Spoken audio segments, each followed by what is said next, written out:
Well, hi everybody. We certainly hope you enjoyed that press conference, which has just come to a close. Very different sort of programming now because here on CGTN Social Media Network, we welcome you to the 26th floor of the CGTN CCTV building here in downtown Beijing, where we're going to have a discussion about a number of topics which are of great interest to us. And I am John Terrett. I'm the New York correspondent. I know I don't sound like I come from New York, but I am actually the New York correspondent of CGTN. I know this because that's what it says on the checks when they arrive. That's how I know. And, and with me, alongside me here, is Lindy Mtongana, who's one of our anchors in the bureau that we have in Nairobi, the big bureau that we have in Nairobi. Do some fantastic work out of Nairobi. And this is Mr. Xu, who we call him Mr. Xu here. Xu, he's the senior reporter, he's the sort of head of news gathering, in charge of all the correspondents that CGTN has all over China. And in fact, you're having a meeting with all of those correspondents quite soon, aren't you? You're getting together. Yes. Pulling them all together. Yes.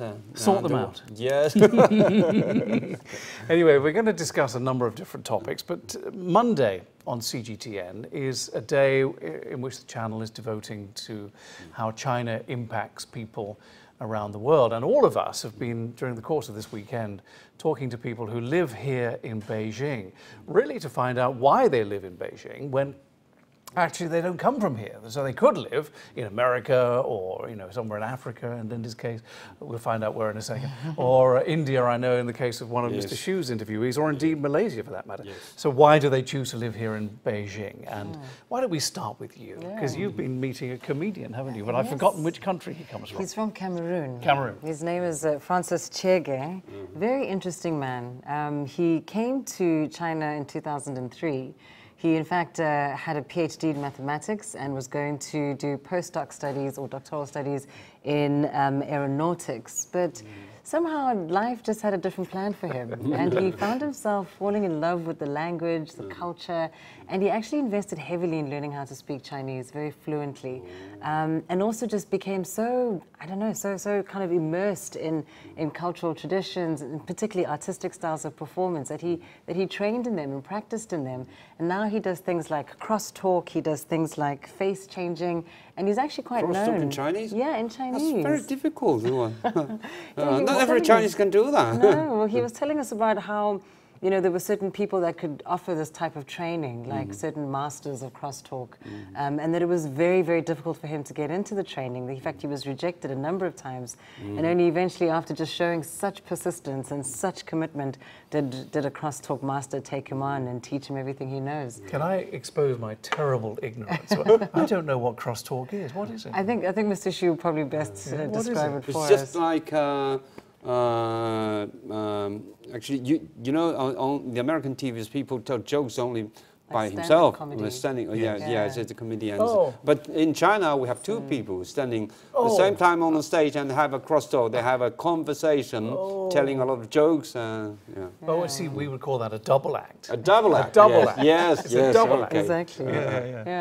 But I must say, he was a really fascinating person, and I think what stuck with me most is just how much he invested in learning the language and how that really changed everything for him. The moment that he could master Chinese, it opened up, so many opportunities that were otherwise closed off to him.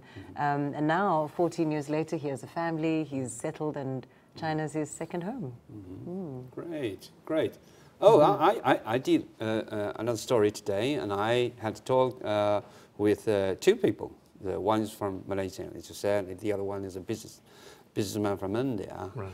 The Malaysian girl told me about news at the beginning. She said when she goes back to her hometown, she found that the durian, a kind of tropical fruit. Right. It smells a bit bad. Yes, it tastes very good. It smells bad. It smells bad. Tastes good. Tastes good. Yes, it tastes good. Yes, it smells bad and tastes good. Durian is a very popular fruit in Malaysia. It's very cheap, but now it's getting a bit expensive because all the high quality durians has been booked by Chinese businessmen. I don't know why we Chinese people like those kind of things which smell so bad. I can't endure that. But anyway, this is a good sign of the bilateral trade. the Malaysian people are making more money from that, so they can find more jobs.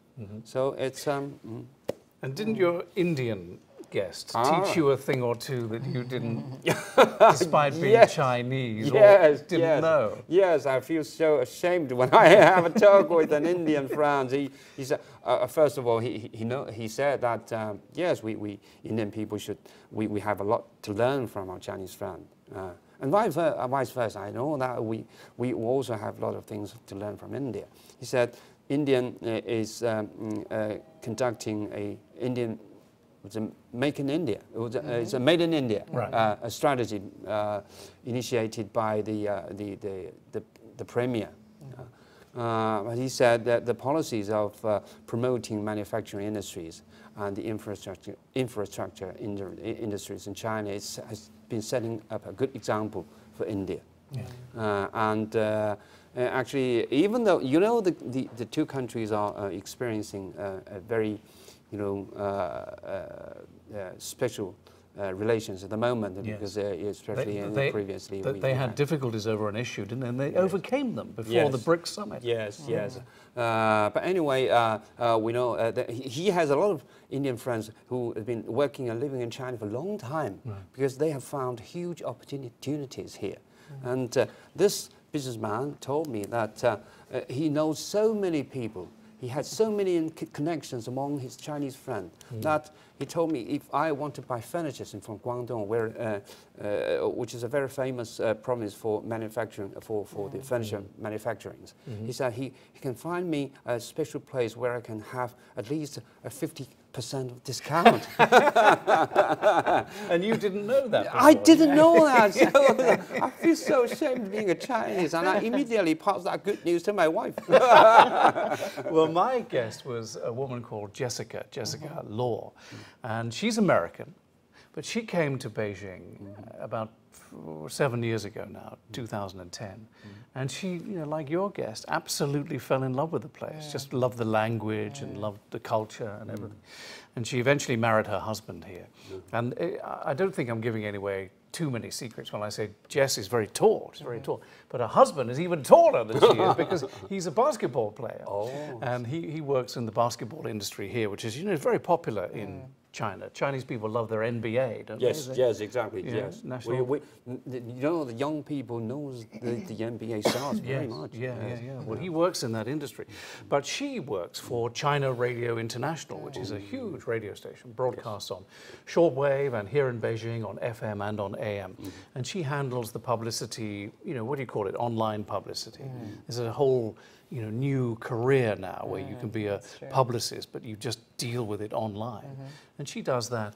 And she was saying that I said to her, why, you're an American. I mean, I know you're married to a Chinese man now, but why come to Beijing when you could live in, some of those very romantic places that we have back in the US, like San Francisco or New Orleans, which is a very romantic place, and New York City, where I come from, which is very exciting. And she said, well, I came here and I found that China gave me so many more opportunities than I would have had if I'd been at home. And she got her MBA, so her business studies. She started an import-export business of Californian wine while she was here. A Chinese man was starting the company and he needed help, and she got the job. She eventually got her own TV program. Apparently, this is extraordinary to me, but apparently they found her in Starbucks. The producers were just saying, they saw her sitting there in Starbucks and they said, oh, you're American, Americans drink Starbucks, come and be on our show. Which, I mean, no, that's never happened to me. No one's ever come up to me in Starbucks, I might tell you. And then she now works for China Radio International, and she's very happy here. And they love the nightlife here as well. The social life here is extraordinary. There are a lot of pubs in Beijing. A lot of pubs in Beijing, I know. I keep seeing them, but I never have time to go to them because you always have me working here late at night. Hopefully after the Congress. After the Congress. Now, we have some other topics that we want to get to, but can I perhaps turn to you, Lindy, now, because tomorrow you are dealing with the green issues. Yeah, it'll be very interesting. I'm going to a press conference at the Media Centre. Of course, you know, with plenary sessions underway at the Great Hall of the People, we can't get any access. There's media, but we are getting quite a lot of information from the Media Centre, which is very, very helpful. And now representatives from the CPC will be speaking about green growth. How does China meet this target of 6.5% growth while also caring for the environment and keeping carbon emissions down? Right. And sort of what we were discussing, you know, about China's impact on the world or the world's interest in China, what's quite notable is that, of course, you know, there's the 2015 Paris Agreement where many nations of the world, you know, came to this historic agreement. And China actually played such an important role in all of that. If you remember, China, or Xi Jinping actually spoke at the opening of that climate change conference and really just positioning China as a global leader when it comes to the climate change discussion. You know, it's really interesting because, as you know, America is, it looks like, rowing back from the climate change agreement. The reason that Donald Trump is doing that is because he doesn't think that it was a very good deal for America. He thinks that America is spending too many dollars as a result of that deal. The rest of the world, of course, as you were saying, looks upon it as the first time that the US and China came together. You know, the two biggest economies in the world, and it has to be said, the two biggest polluters, we know that to be true, in the world, coming together to do something about it.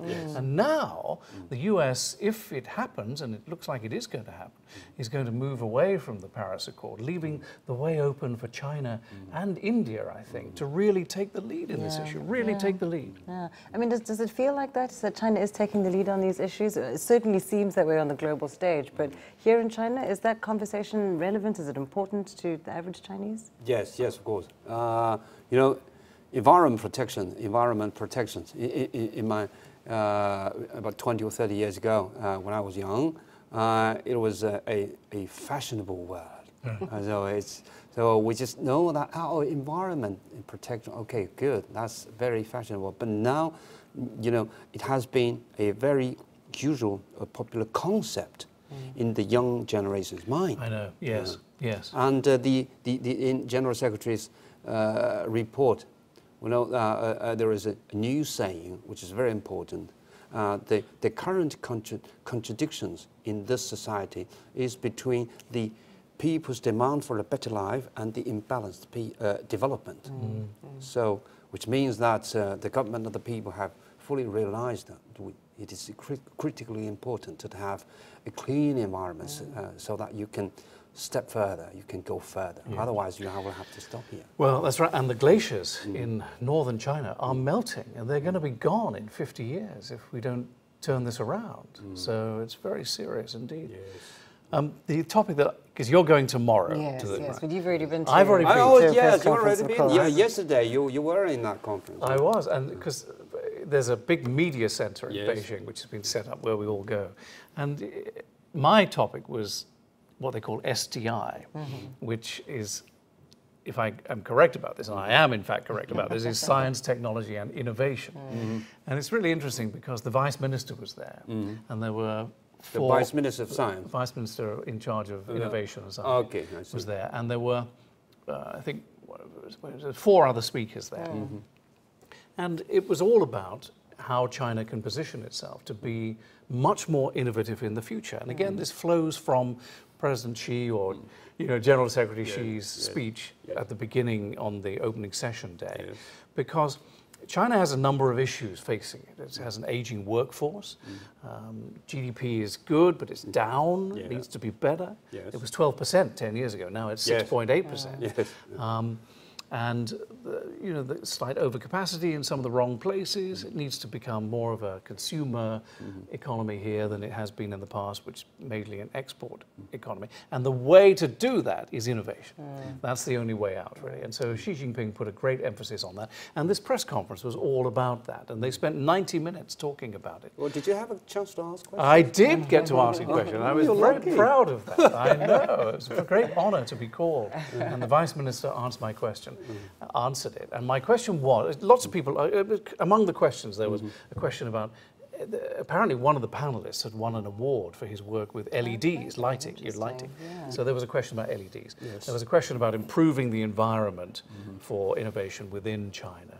There are other questions as well, which I've now forgotten. But mine was about AI, which is artificial intelligence. Yes, And the reason I ask that is because back home, where I live at the moment in America, this is a big topic. Because Google is trying to work out a way of developing this. Yes. Uber, the ride-sharing service, they all want in on this. And so too the Ford Motor Corporation and GM, they're all studying this very, very closely. So it's a big issue for Americans. So I asked him, what is being done to make China a world leader in AI? And at first he said to me, through the translator, what does he mean? Does he mean like automatic cars, no gear stick? Or does he mean, driverless cars? And I said, no drivers, no drivers. Fine. And of course, they think that they're well placed. The government thinks it's well placed to be this is not an idea that's new or unique to China, but they think that China is well placed to develop the idea, particularly when it comes to safety issues, because for all sorts of reasons. They have the money, they have the space, the infrastructure to bring this issue on. And they want to, I think the ministry here, what is it here, the Ministry of Industry? The Ministry of Industry and Information Technology. That's it. Yes. They've actually said in a document that I read that they want to have 4 million fully automated cars on the roads of China by the year 2030. How do you feel? What do you think about it? It's a world that I cannot imagine. You imagine going out on a Saturday night and you call a taxi and there's nobody in it when it arrives. It blows my mind. There's a certain sense of control that I just don't want to surrender. I know. And that's one of them. I want to drive my own car or see the driver. I can't just trust technology to just get me there safely. Mr. Xu, do you think? I just imagine you and your wife are going out for a nice meal and a car comes and there's nobody in it and it's supposed to take you. Yes, even 10 or 15 years ago, we could never imagine that we could have a car. Yes. In such a short period, we have a car. We have had our own car, and maybe in 1 or 2 decades later, we'll have to just sit into the car and don't have the driving is a fun. Well, that's what Lindy was saying. It's such a control thing. I like control. I want to know control of your life. Exactly. Because Elon Musk, it's just a machine. You know what I mean? How do you just trust this machine? I can't do that. I'm not ready. That's why I can say. Elon Musk, who heads up Tesla. He's South African. Yes. He is South African, exactly. And Lindy is South African, aren't you? Yes. And he reckons, he announced the other day, and we did it on air. I did it on air at CGTN on Wall Street, that he's going to have a rocket take off from JFK, and you'll be in Shanghai in 27 minutes. Rocket from New York to Shanghai. Anyway, we have one more topic. Do we have time for one more topic, just briefly? Mr. Xu, tell us about CGTN's coverage for the 19th National Congress, because we have invested a lot, haven't we? Yes. Actually, this Party Congress is a bit different from the one 5 years ago. The Congress is more open. It means that the party is becoming more open. The organizers of the Congress is trying to attract more journalists from outside the country. Right. So you're here. That's right. 5 years ago, I couldn't imagine that we can do the same program. We sit together and talk about the party's Congress. And of course, more journalists, reporters have been involved. Not only the reporters in Beijing, but also our bureaus around China. We have 5 bureaus in China: Shanghai, Guangzhou, Chengdu, the Panda City, Zhengzhou in the middle, and Shenyang. So we have nearly 20 reporters altogether involved in these in the coverage. And my colleagues, my reporters, are very happy to have chances to raise questions like you, but not everybody, because hundreds of journalists crowded in the same room. And What is that? Do you have any tips if I ever come back? If I ever am allowed back in the country, do you have any tips for getting questions answered? This time you have your advantage because you have a foreign face. But next time when you have so many foreign faces, remember, wear a red jacket. That's what I'll do. My press conference is tomorrow. I'll wear a red jacket. Wear your red. Yes, Exactly. yes. At least you wear something which is, very easy to be identified, and then you wave your jump hand. up and yeah, down. jump and wave your hands. And, but one of the tips, one of the useful tips is to wear something bright. One of the girls, one of the reporters in my team, she had 2 chances to ask questions, but today she was a little bit frustrated because she wore a scarlet red jacket, but she failed to be honest. She was. It's very different. When we go to press conferences in the West, we are able to usually speak to the people on the stage after they've made their contribution. And here we're simply not allowed to do that. It's simply not allowed, is it? You can't do it. You can't do it. And that's a difference between here and America. Yes. And probably Nairobi. Anyway, I think we're running out of time, so thank you very much, We Mr. enjoyed the Xu. talk very much. I enjoy it very much with 2 of you. This is Lindy. It is amazing, though, isn't it? We can just have this relaxed conversation that's going out all over the world, and there are hundreds of people watching, which is wonderful. It's a wonderful experience. When I've been working in TV industries for a long time, for more than 10 years, but being so relaxed is my first time. So I enjoy that very much. Thank you very much. Thank you, Mr. Xu. Thank you, Lindy. And of course, thank to you. We'll see you next time. See you next time.